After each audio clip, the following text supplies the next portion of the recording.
LGBT love, good or bad? Let's talk honestly. Hey everyone. Welcome back to my channel. If you're new here, I'm glad you are here today. We're tackling a topic that's close to many hearts, and controversial for some. LGBT love, good or bad? Let's talk honestly. I want this to be a safe space, one of openness, respect, curiosity, and compassion. No dumping hate in the comments, okay? Let's treat each other with kindness and understanding. Ready? Let's dive in. Love is a universal human experience. Whether it's between two women, two men, or a non-binary individual and someone else, love is love. But people still ask, is LGBT love good or bad?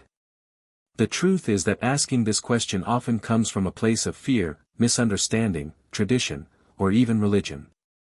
But more and more research, personal stories, and evolving cultures are saying loud and clear, LGBT love isn't just good, it's valid, beautiful, and essential. In this video, I'll explore what LGBT love really means, why some believe it's bad, what science and personal stories say, how all of us can support healthy, inclusive love, what LGBT love means. First, LGBT love is simply love. It's companionship, joy, support, intimacy, exactly like any other relationship. The only difference? The genders or identities of the people involved.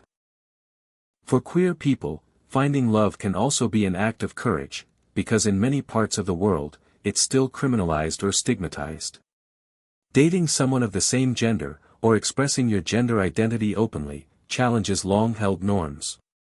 Why some say it's bad? Why does this question even come up? Why call it bad? Let's examine some common arguments and their flaws. It's unnatural. But millions of animals show same-sex behavior. And love, in any form, is natural for humans too. Religion says it's a sin. Sure, some faith leaders interpret scripture that way, but many others don't. Even within religion, queer-affirming theology exists. It harms families or society. Actually, studies show same-sex couples provide stable, loving homes. Kids raised by LGBT parents thrive just as well, if not better sometimes. It's a slippery slope. This logic is flawed. Loving consenting adults isn't comparable to extreme behaviors. It's about rights and respect. Most of these arguments are rooted in fear, misinformation, or a refusal to evolve. It's okay to ask questions, but let's not answer them with prejudice. What science and stories say? Beyond beliefs, what does science actually say? Sociologists, psychologists, pediatricians, all agree, being LGBT isn't a disorder. In fact, it's a normal variation of human identity. Studies on same-sex parenting. No difference in child well-being when compared to children raised by opposite-sex parents. One well-cited meta-analysis from 2020 concluded there's no empirical evidence of differences in outcomes. And beyond statistics, there are real stories.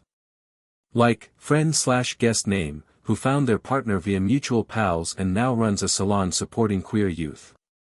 Or about noticing the first time you felt safe with your own identity, surrounded by people who love you because of it. These narratives echo across the world. LGBT love brings joy, resilience, pride, and, yes, sometimes hardship. But exactly the same way love does for everyone. Is LGBT love good? Let's answer the central question, is it good? The honest truth is yes. It's mutual respect. It's emotional support. It's joy, heartbreak, growth. It builds family, chosen or biological. Those values aren't exclusive to heterosexual love, they're universal. If you define good love as caring, safe, honest, and consensual, then LGBT love ticks every box. Here's a personal truth. I once feared what others would think if I loved someone outside of what was expected. But coming into my own, watching LGBT friends thrive in partnership, I realized, those fears. Pointless. Love, when rooted in respect, is always good. How to support healthy LGBT love. So what can we all do, no matter our identity? 1. Use respectful, inclusive language. Call someone their correct pronouns. Say, partner, if they haven't defined it publicly. Little things matter. 2. Speak up against hate. Jokes, slurs, negative comments, all of this adds up. If you feel safe doing so, say, hey, that's not cool. 3. Educate yourself. Watch films, read books, follow queer creators. Empathy grows with awareness. 4. Advocate for equality. Support laws that protect LGBT people in marriage, healthcare, employment, etc. Politics and policy do affect real lives. 5. Celebrate love. Attend pride events. Share stories.